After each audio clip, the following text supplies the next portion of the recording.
আজকে হচ্ছে chilli soybean. প্রথমে কড়াইতে জল দিয়ে নুন দিয়ে আর সোয়াবিনগুলোকে সিদ্ধ করে নিলাম। ক্যাপসিকাম, পেঁয়াজ, আদা, রসুন, কাঁচা লঙ্কা কুচি করে নিয়েছি। এবার ঠান্ডা করে নিয়ে সোয়াবিনটার মধ্যে একটা ডিম দিয়ে দিলাম, 1 চামচ আদা রসুনের পেস্ট, আর একটু নুন দিলাম, 3 চামচ কর্নফ্লাওয়ার দিয়েছি, আর একটা বাটিতে টমেটো, সয়া আর চিলি সসকে মিশিয়ে রেখে দিয়েছিলাম। ওটাকে দিয়ে 15 মিনিটের মতো ম্যারিনেট করে রেখে দেবো। তারপর কড়াই গরম করে তার মধ্যে সাদা তেল দিয়ে ওই ম্যারিনেটেড সোয়াবিনগুলোকে খুব সুন্দর করে ভেজে নেব। আর নামানোর সময় একটু মরিচ গুঁড়ো ছড়িয়ে দিলাম।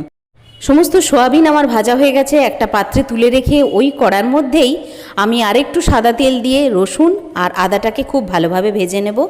যে যেমন ঝাল খেতে চান সেই মতো লঙ্কা দেবেন। আমি 2টো কাঁচা লঙ্কাকে কুচো করে ওর মধ্যে দিয়ে দিলাম।